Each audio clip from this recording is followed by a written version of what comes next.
Il n'est plus nécessaire d'avoir une ordonnance pour se rendre chez un kiné. C'est vrai en Isère et dans 19 autres départements français. Pourquoi et comment ça marche? Prends un café, je t'explique.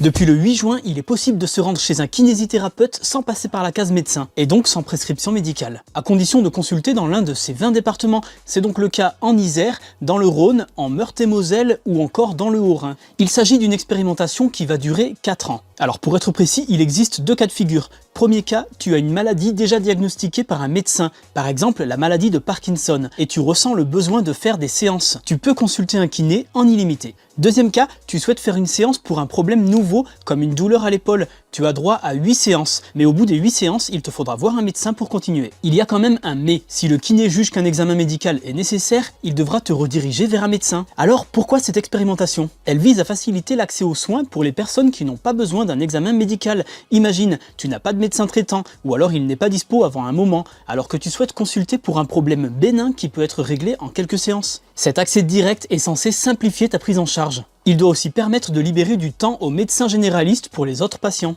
Mais pas question de couper le lien avec les médecins, ton kiné devra rédiger un compte-rendu dans ton dossier médical qui est partagé en ligne. Et pas de surprise côté finance, les soins thérapeutiques en accès direct sont remboursés par la Sécu. Mais attention, même si tu es dans un département qui participe à l'expérimentation, ça ne veut pas dire que tous les kinés peuvent recevoir en accès direct. Déjà, chaque praticien doit déclarer sa participation à l'expérimentation auprès de l'Agence régionale de santé. Ensuite, il doit exercer dans une communauté professionnelle territoriale de santé, c'est-à-dire un hôpital, une clinique ou encore une maison de santé. Alors, est-ce qu'il faut selon toi que ce fonctionnement soit étendu à toute la France? Dis-le moi en commentaire.